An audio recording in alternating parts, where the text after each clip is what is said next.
from Coglow Junction, just north of Taunton. In the late 1980s, the signal lever frame came from Shelwick Junction, just north of Hereford. What we've got here is the signal lever points controls for a typical double junction, as both those junctions would have been when they were established. We've got a mixture of levers following the normal convention for semaphore signalling, the red levers for the stop signals, the two yellow levers for distance, the black for the points, and there are one or two others as well. We have got one facing point lever here for a facing point, the other point is a trailing point, and unusually we also got a couple of detonator placing levers. So even though this is just a fairly simple double junction, it's quite a range of signal lever controls, as it would have been at the outset. We've got a variety of token machines as well for single track working. Our oldest is a Webb and Thompson machine for the staff. We've also got a number 6 tyres machine, and the two most popular machines here reflecting the most up-to-date situation, and I'm going back to about 1910, are the tyres number 9 machines. You'll be familiar with those. The sort of talk I give about signals here is that we're in the world of semaphore signalling with stop signals, distance signals. This box was brought here when colour light signalling was introduced in the various parts of the country where the artefacts have come from. We've also got the sort of control for a level crossing gate, which a signal might also have had responsibility for. Not here, but if you look at a webcam such as the West Somerset Railway Blue Anchor station, you'll see the box with the man inside working the level crossing gates as well.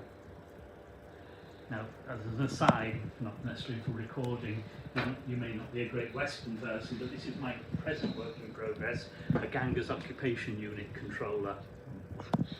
Yes. Have you come across them? Only briefly in documentation and in few museums, yes. You see them interposed between two of the tyres number 9s. The Ganger remotely can withdraw a key from his machine at the track side.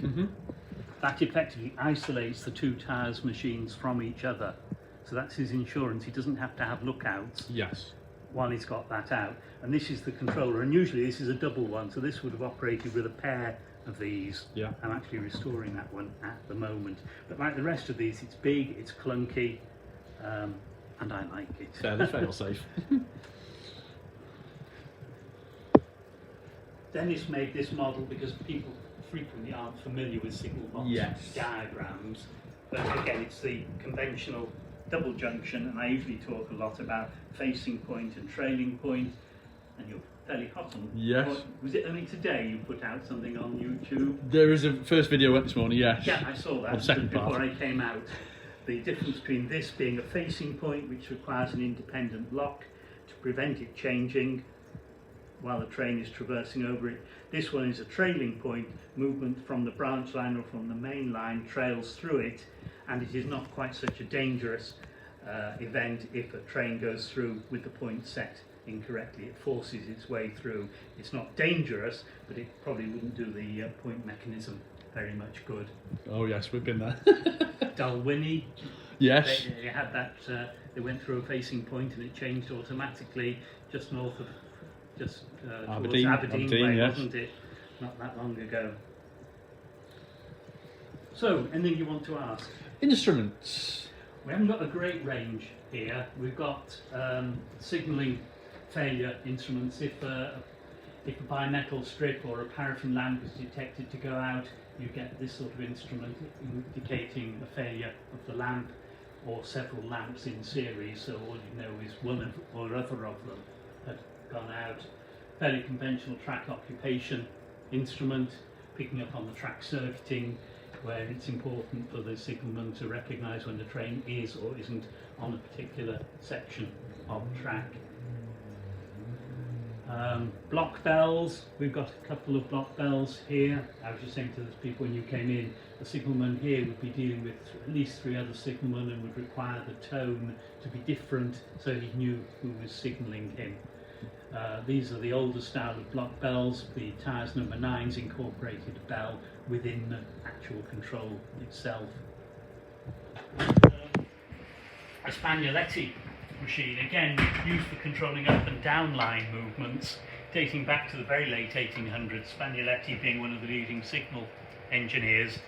In fact, instruments like this were still in use until quite recently. They were being used between Oxford and Banbury until only about 5 or 6 years ago. It's quite recent. Yes, by comparison, around Aynhoe Junction. It's a bit like Worcester, very, very mechanically oriented around Worcester. Even machines like this are still used in some far-flung parts of Network Rail, linked by internet or radio nowadays, but still dispensing token instruments. We usually demonstrate to people here the belling between the tyres number 9s and then the release of the key token. You'll have to do this one yourself. On the machine over here? Yes, please, if you would. Thank you. So, this identifies the block or the section. The fireman would have to have a good look at that and make sure it was correct for the journey he was going to make. That's his assurance that no other trains are occupying the section. That would go through the section, be it half a mile or 10 miles long, and handed in at the end of the journey.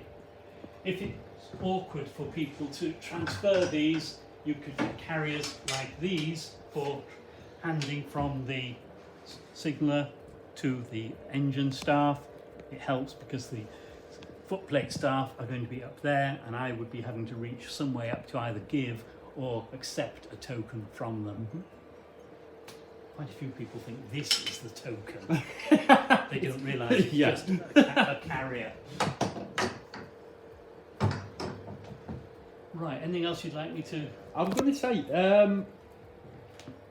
we're fully mechanically interlocked. I noticed, yes, you've got coloured little badges on there which match the plan. Exactly.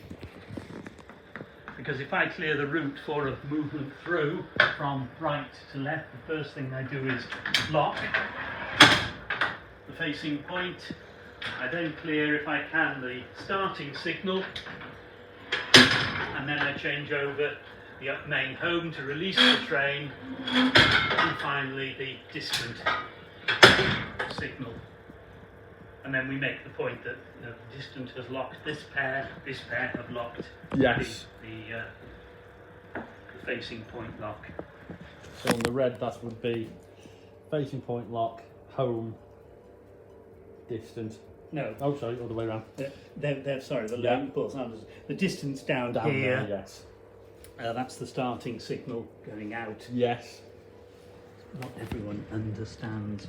It's quite a good little idea, that little. It does help tremendously, because that sort of diagram, even that one, some people thought those were the individual railway lines, yes, rather than a pair of tracks. Yeah.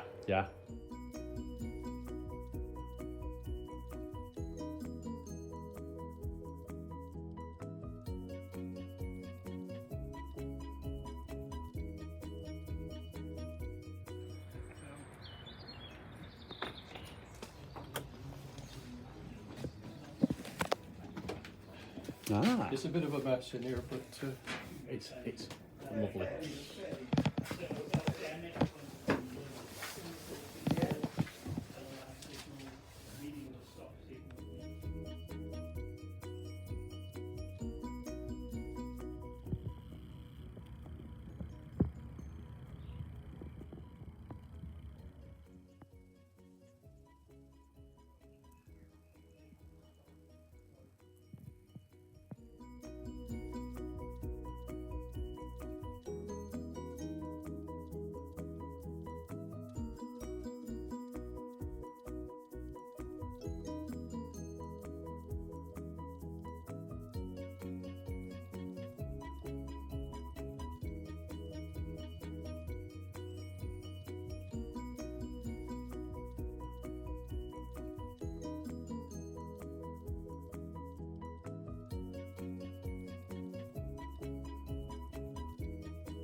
Monmouth Troy Station The signal.